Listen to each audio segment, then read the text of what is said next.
Happy Labor Day to everybody. This is Jeff Gamble from Indianapolis, Indiana, and this is the MLM Lunchtime Leadership Show. Hope everybody's having a good Labor Day, doing some cookouts, hanging out. Some people are out working, I know that. I've already gotten messages from them. What do you have planned on this Labor Day?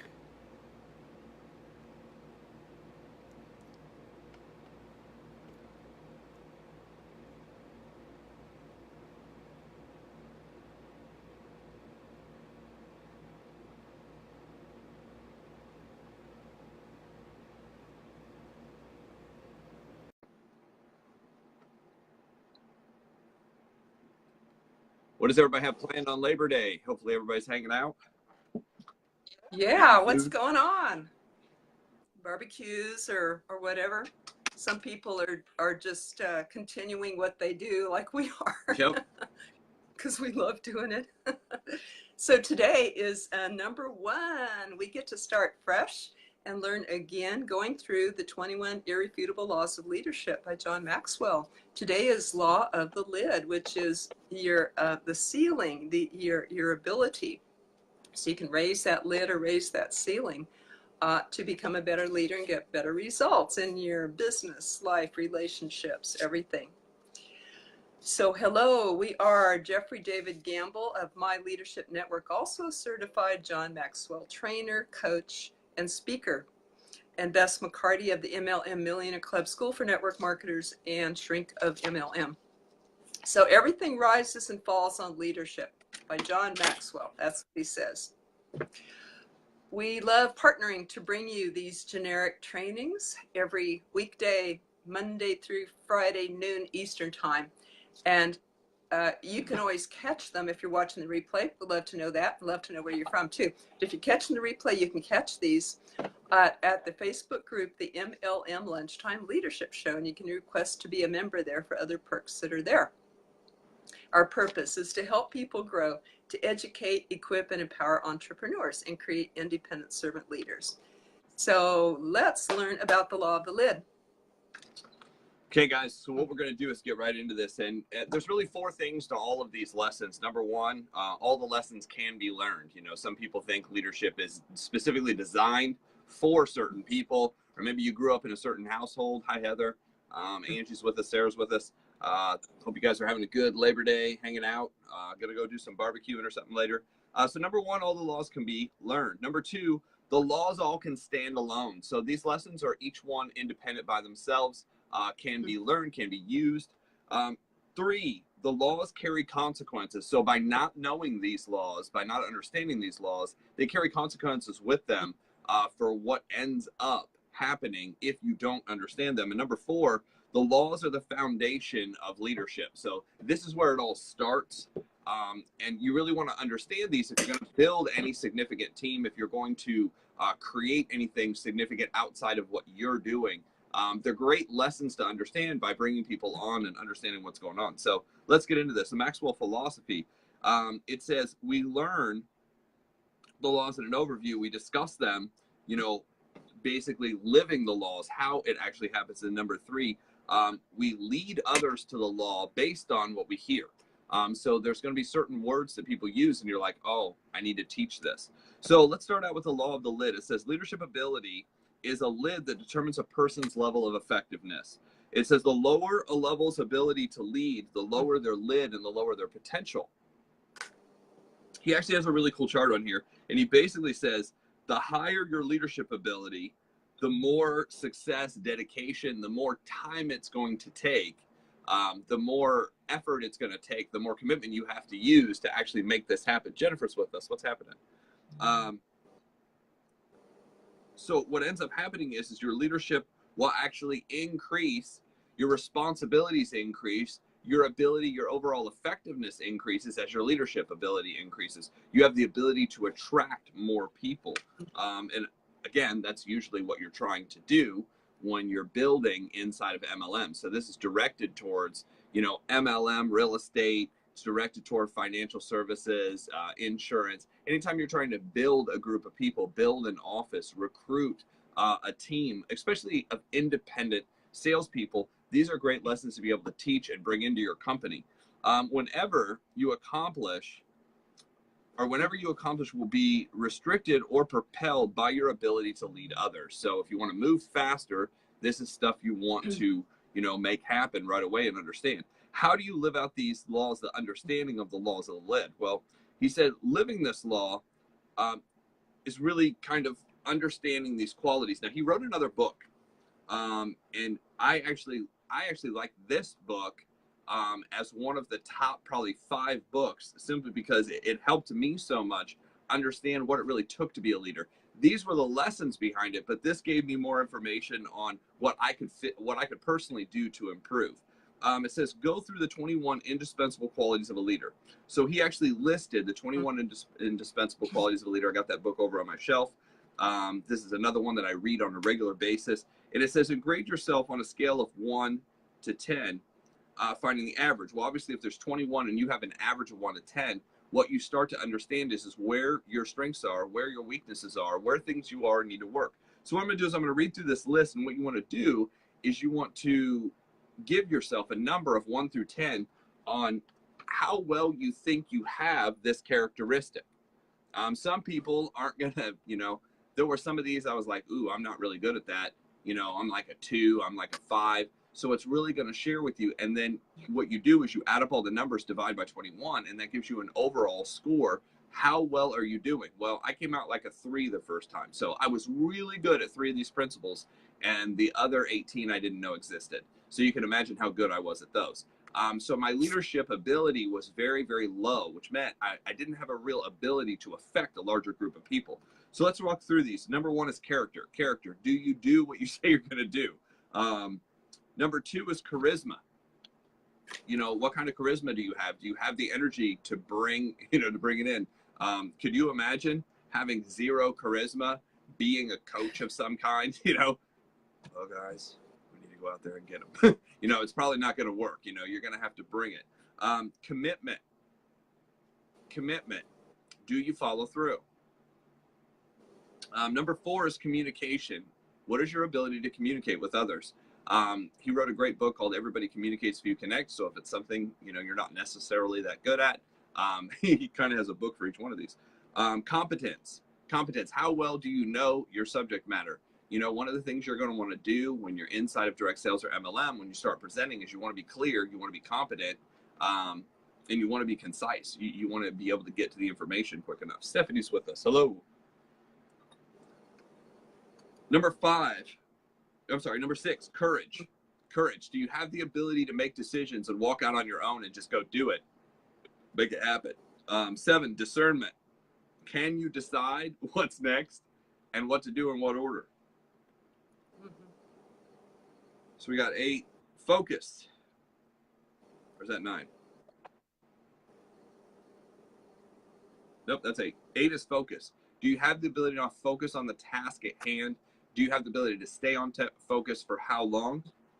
9, generosity. Do you have the ability to give when there isn't necessarily a guarantee of anything coming back? 10, initiative. Do you have the ability to take initiative, to take off right away? 10, listening. Do you have the ability to listen and not just hear the person talk, but listen to what they actually say, so that way you can actually give positive feedback and help people out? Next is passion. Passion. Are you passionate about what you're doing, or are you just kind of like getting through the day? Last on this list, on this page, was positive attitude. Do you have a positive attitude towards things? Do you have a feeling of no matter what, we're going to figure it out? Then we move on to problem solving. These really should be numbered, but they're not. After problem solving, relationships. Where are you at on a scale of 1 to 10 with relationships you have? Do people feel that, you're that friend that they can count on? Responsibility. Can people count on you? Security. Do you provide security for an organization? Or are you the one going, uh-oh, oh no, this is going to fall apart. What's going to happen next? self-discipline, servanthood. 20 is teachability. Teachability. Are you humble enough to learn something new? And then last is vision. So these are the 21 indispensable qualities of a leader. Joe Rosario's with us. What's happening, sir? So after you grade yourself on a scale of 1 to 10 on these, you want to add up your score, you want to divide by 21, and you want to know where you're at on a scale of 1 to 21. That's going to give you kind of your overall effectiveness. And then you have the ability, Daryl's with us, what's happening? You have the ability to look back at these laws. So ask your closest, ask somebody closest to you to also grade you on your lid and evaluate that. I say, choose somebody you work with, choose somebody you've worked with, and also choose somebody who's very close to you.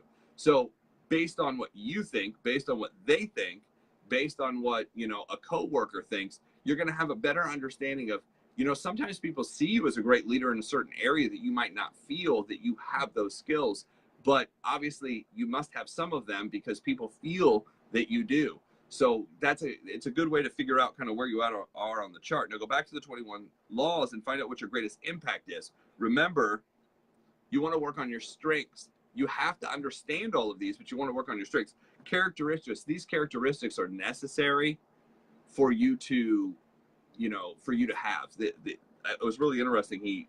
John in one of his books talked about these different characteristics and said, you really don't have a choice whether to plug in and have these characteristics. You have to have them to be able to lead. When you don't have certain ones as strong, you want to build a team of people that have the characteristics you don't. Same values, same direction, but different skill set. And that's what's going to help you. And different personality, because obviously different personalities will have different skill sets. You bring that all together, and that's how you build a very, very significant team. So D, it says things you can do to raise your lid. Number 1, value experiences with reflection. So you want to go back through, and sometimes it's actually the painful lessons. It's sometimes reflecting on the things that didn't work out, understanding why they didn't work out, specifically from the area of leadership. 2, invest in training. Obviously, some of you are investing in training right now, actually listening to this. It's time. It's time to hear it again. Sometimes it's time to hear it again from a different perspective. Certain people will see things differently. They have a different learning modality than you do, so you have the ability to go in and kind of get some insight from them. Thanks, Joe. 3, mentorship and coaching. Seek out somebody who can help you in a certain area. What I say is seek out somebody who's done it, seek out somebody who knows it, seek out somebody who's around the information, who can help you. Also personality. Sometimes it's good to have a coach that has a different personality than you do, so that way they bring up different points and see different things. Again, we're talking about that personality and the modality of how they learn. They're able to bring a whole new perspective to what you're doing. Number 4, mastermind and focus. Getting around a like-minded group of people going in the same direction that have the same idea, same direction as you, but maybe a different way of seeing it, different way of building. Number 5, do something beyond yourself. Go somewhere new, learn something new, read something new. Certain people just kind of go in their pattern of the day. Every single day is like Groundhog's Day. It's the same stuff. It's the same cup of coffee. It's the same newspaper. It's the same TV show. The TV comes on and says, oh my gosh, you're still here. I can't believe you're not dead. Almost everybody else died last night. Let me tell you the next story. And they just repeat the same cycle over and over and over again. Do something beyond yourself. 6, reflect on who's basically been a lid lifter in your life. Who in your life has pushed you to the next level? Doug's on here. We were talking about a gentleman the other night that kind of has affected me. And he was like, oh yeah, I worked within that company and with that guy. Art Williams. Art Williams was absolutely a lid lifter. He would come in, find out what you were good at, and kind of push you to do more. He was a coach. Doug's a coach, so that totally makes sense. So we want to reflect on who's been a lid lifter in our life and what characteristics allowed them to kind of push us forward. So that's the first part that I have for the law of the lid. I'm going to turn this over to Bess to get some of her insights and ideas. Bess? Thanks, Jeff. I went through that list again and rated myself again. I love hearing these laws because You know, we've been through them before, but I love hearing them because I'm hearing different angles, different things. And no matter what, I can take my next step in all these things. That's my goal, to improve 1% every day. Then I improve 365% over a year. So the same, when we went through this list, I saw, yeah, 4 things that I was the weakest on. And I thought, you know, I do pretty good with them sometimes, but there's definitely weak areas within each of these things. You know, sometimes I'm good at the courage and sometimes I'm not. Sometimes I'm good at discernment or focus or being generous or relationships or listening, and sometimes I'm not. So I want to look at the weak areas within each of those things and take my next steps. I want to also say hi to Jacqueline, Lisa, Doug, Kemai, Heather, Tamara, Steve, Lori, Lucy, Joe, and Melody. And Lori, so glad you all are here. If you want to raise your lid, put a thumbs up in the comments, because then we can all rally together. We can all know that we're all in on this together, helping each other to raise our lids.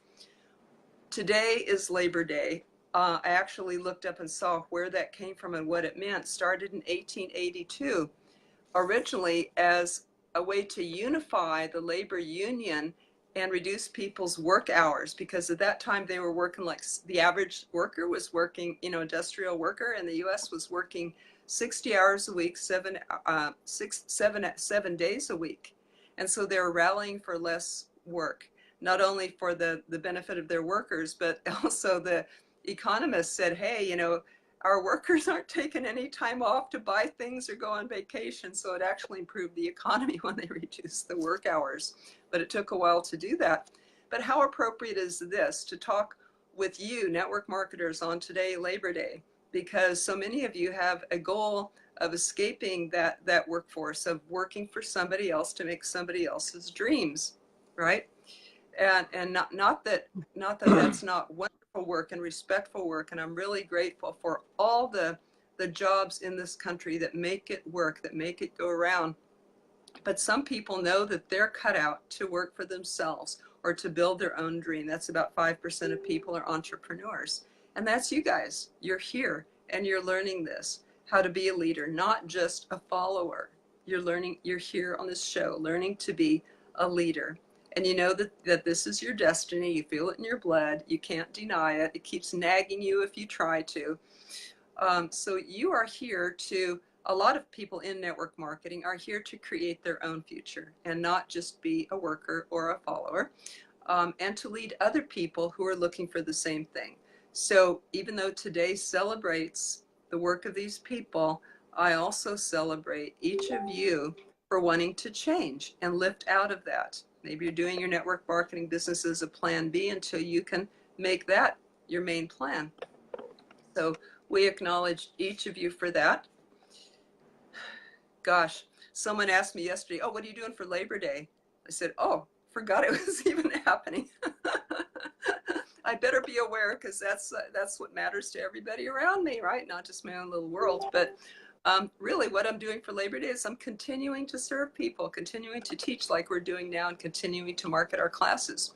And you know, it's a lot of work to work for yourself and to make your dream. Our dream is to help people grow. That's Jeff's and my dream. That's our favorite thing. And it's a lot of work to help that to manifest, to let people know about classes, set them up, to plan them and all that stuff. We were on a mastermind last night with Brandy, our third partner in this. And it takes a lot of work from so many angles, but there's nothing I would rather be doing. How about you, Jeff? No, that's why I'm on, every single day to be able to do this. Is this information it wasn't hidden from me, but it wasn't given to me either. I ended up seeking this out to be able to figure out how to, really grow, learn. So now it's kind of addictive. I don't want to get away from it, because I've seen the people who kind of got a touch of it and then left, and they just kind of have stayed at the same level. I mean, it's bad when you see somebody, leave 10 years ago and you come back and they're at the exact same position they were 10 years ago. Not that that's a bad person or anything. It's just I expected and I wanted the growth. So you have, I have some more too, but first I'd like to hear what you have. I'm sorry, repeat that because I just clicked on the wrong thing and it talked over the top. Yes, thank you for the space to speak more, and I'll save mine for a minute, but I would like to hear more about what you have about the law of the lid. So he said, could you grow your leadership ability? And you already talked about this. Could you grow your leadership ability 1% per day? And that's really what, you know, I think he's talking about when he said, you know, all these leadership lessons can be learned, and everything can be learned because you can keep learning and keep developing and keep understanding these lessons. You know, some people just, you know, they've resided to the fact that I'm just not cut out for this, or I just didn't grow up in a family like that. And they just have these excuses of why they can't. And, you know, I used to have some of these too. You know, I grew up, you know, in the Midwest. You know, the people on the coast are the ones that have the information, or, you know, have the ability, and things move faster there, and, you know, they have more opportunity, and, you know, the people they know they can get to faster. And now with the internet and some of the tools that are out there, there's absolutely no excuse why somebody can't grow as fast as really they want to. I mean, as fast as time allows. One of, you know, my mentors said, you know, if you could wake up every day at 6 a.m. and, you know, and then go to work, then you have the 5 o'clock to, you know, 2 a.m. time frame. The problem is that most people are using that time frame inefficiently. Most people are using it to entertain themselves instead of educate themselves. And it's not that entertainment's horrible. It's not that entertainment isn't a good thing. It's just a bad thing if it's all the time, and there is no education beyond that. And the education we're talking about is learning how to become better, more efficient at what you do, learning, you know, the people to hang out with and who to talk to and what questions to ask. And what it does is it'll actually improve your confidence and improves your ability to connect with people. It improves so many other areas of your life that you may be looking for the answer, and the answer might actually lie in becoming a better leader. A lot of people are like, well, I just want more exciting life. I want, you know, I'd love to have respect. You know, certain people are like, I'd love to have respect. I'd love to be listened to. I would love to have the interactions with people. I'd love to have people call me.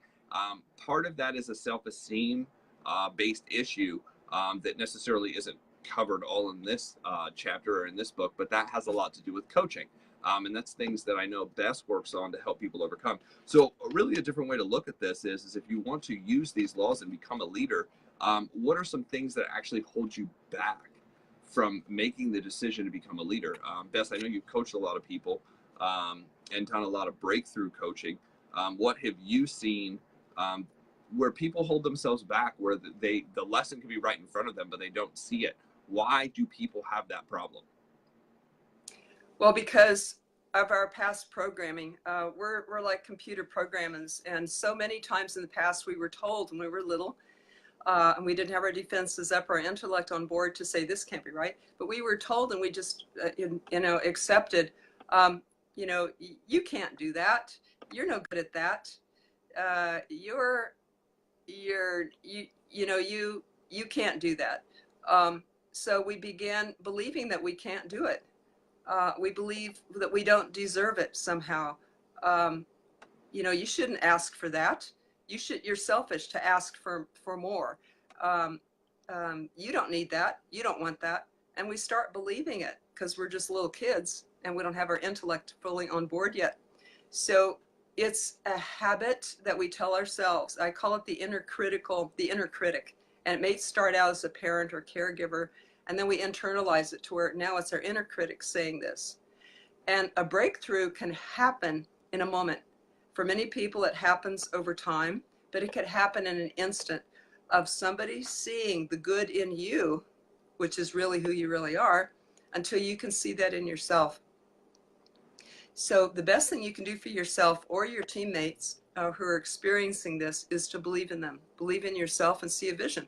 I recommend running a mind movie to lift your lid of your ability and your image of yourself and your potential. Run a mind movie twice a day, a minute in the morning and a minute in the evening, where you see yourself as you want to be.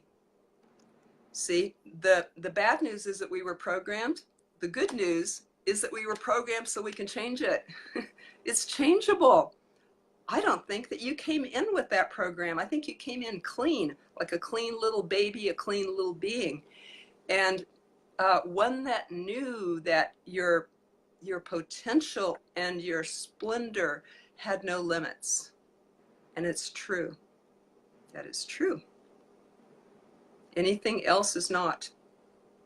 So see yourself in that mind movie if you wish to use this exercise twice a day, a minute in the morning, a minute in the evening, maybe as you're waking up and as you're going to sleep. Imagine yourself as you know you can be and should be and really are inside. And that may be a happy person, a limitless person, a giving person, a healthy person, a wealthy person, a happy person, and feel it with all your senses. See it, feel it, hear it, taste it. What would it feel like? What would it look like in your life? What would your life sound like if these things were happening? If you knew that you were lovable and loving and deserving more and deserving to be valued by others and to value others and to give to others and improve other people's lives. What kind of a difference do you want to make in the world between now and the time that you leave the world? What kind of a difference do you want to make in your own life, in your family's life, and then in the world, in your community, in your nation, in the world? Who do you want to help by the time you go? And imagine that as if it's so. I call it the law of assumption or the law of as if. It's one of the spiritual principles of life. Long answer, but yeah, anything negative that you've learned can be changed. That is why you are limitless.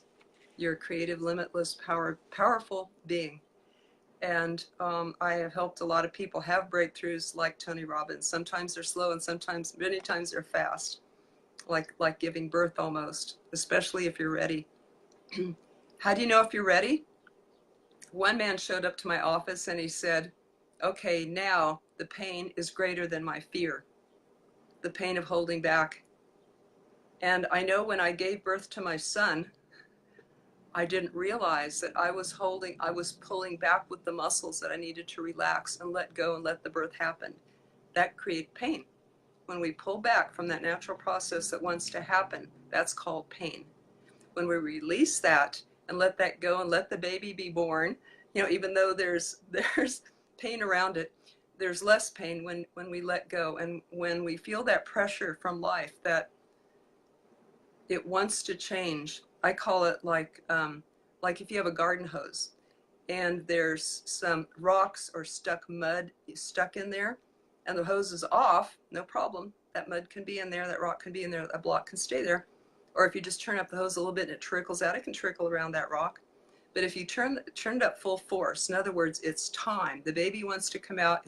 It's time to let go and let that block be released. The hose will pressure against it like a kinked hose. It'll pressure up and build up and build up, and it pushes until it boom, until it wants to unkink the hose or push the rock out. And that's the way it is. So when you are really ready is when you feel the pressure of the buildup and the pain becomes greater than your fear, than our fear. Then might as well do the change, step into unknown territory, try this new thing out because I can't stay where I am. The baby cannot stay in the womb, right? So relax, go with the flow. When you're ready, when it's time, the best thing is to give way to that. And if you're waiting for your team members to get ready, relax. It will be time. Life has a natural way of making that baby born. It will be time. I guarantee it for each person. So be there for them when it is. When it's your time and you would like a midwife or help, that's when people call me or call Jeff for some help. If they want help in that birthing process. And I've helped babies be born actually, physically. So it's a miracle. A miracle is a change consciousness. And there is a new life there for you to believe it and see it and vision it until it comes true. Awesome. Thanks for asking, Jeff. I had a lot in me, huh? So with that, you know, how do you basically improve the law of the lid is the question. You know, how do you go from where you're at to improve this lid? Study. Sit down, learn, study, get around people who understand these principles, get around people who are living these principles. And usually these people who have a higher lid than you, they're harder to get around. And the reason they're harder to get around is because they're actually doing things, they're actually moving forward, they're actually learning. So, you know, it's really good to find out what they're reading, you know, what they're interested in, how they're spending their time. That's a good thing to look at, how they're spending their time differently than you're spending your time. Is one of the things that opened my eyes. I was like, wow, these people are actually reading the books they're buying. I was just buying them. These people are listening to the audios and watching the trainings that I bought, but I had bought them. So I was kind of moving in the right direction, but I wasn't physically doing the things because I didn't have the discipline. So many people use the, you know, oh, well, I wasn't good at reading in school. Again, that was programming. Oh, but I'm not good at studying that stuff. That's programming. You know, you programmed yourself where you're not good at it because somebody told you you're not good. That doesn't make any sense. I mean, anything that you sit down and do on a regular basis, you can get better at. You know, you might be a sloppy peanut butter and jelly maker, but if you did it every day, you get pretty dang good. You know, we get good at what we do. You do not get good at what you think you want to do. You get good at what you physically do. So if you decide that it's something you want to do, you just go out and do it, and you will become better. So that's day one, guys. I just want to say happy Labor Day to everybody. I hope everybody has a great, safe day. Go out, eat some good food. It'll feel like Monday tomorrow, and then your whole day will be messed up for the rest of the week. I don't know if you've ever woke up like that. Last week, I was like, isn't it Thursday? Everybody's like, no, it's Wednesday.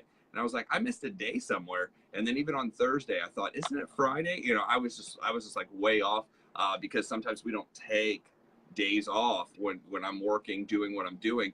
It just seems like the calendar meshes together. So, you know, I hope you guys have a really good day. Spend time with family, hang out, call some people that, you know, you need to call, connect with some other people. And we wish you well until tomorrow. Tomorrow we'll be going over law number 2, same place, same time, 12 noon Eastern Standard, right here, MLM Lunchtime Leadership Show. Thank you so much.